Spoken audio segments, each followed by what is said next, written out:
Uy, yung tamang-tama, nandiyan ka na pala. Kanina pa kita hinihintay. Umupo ka nga dito. Oh. Nakarating ko nga lang. May sasabihin ako sa'yo. Importante to, Dong.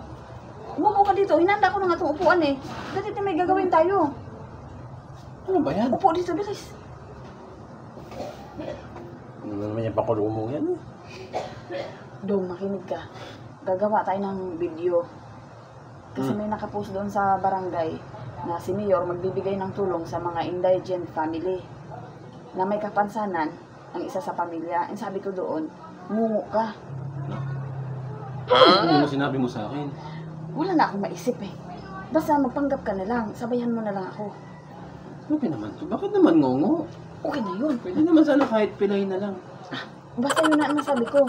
Eh ngayon, gagawa tayo ng video kasi huling araw na ngayon para maipasa doon sa mayor's office. Sumabay ka na lang. Eh, huwag ka na mag-ano doon. O, ito na. Umpisa na natin. Yan. Magandang araw po sa aming minamahal na mayor. Kami po ay humihingi ng kaunting tulong sa inyo.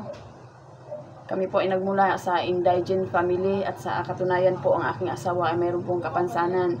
Isa po siyang ngungo. Dati po siya ay isang barker. Pero tinanggal na po siya doon kasi hindi po siya maintindihan ng mga pasahero.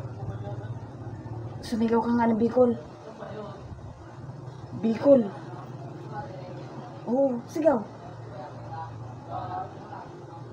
Biol.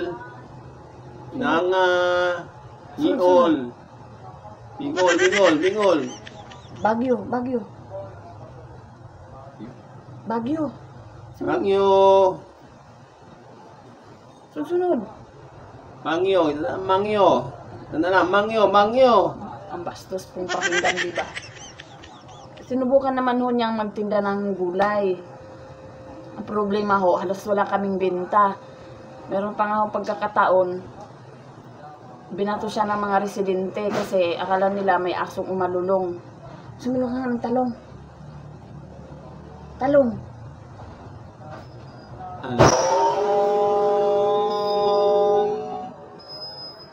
Gulay. Alama na. Ganun ho ang problema. Hindi naman ho ako makapaghanap buhay kasi nagbabantay ho ako ng aming mga anak. Kaya po, mahal na Mayor, sana mapansin niyo po ang aming idinulog sa inyo. Maraming salamat po sa inyo. God bless you po. Okay na.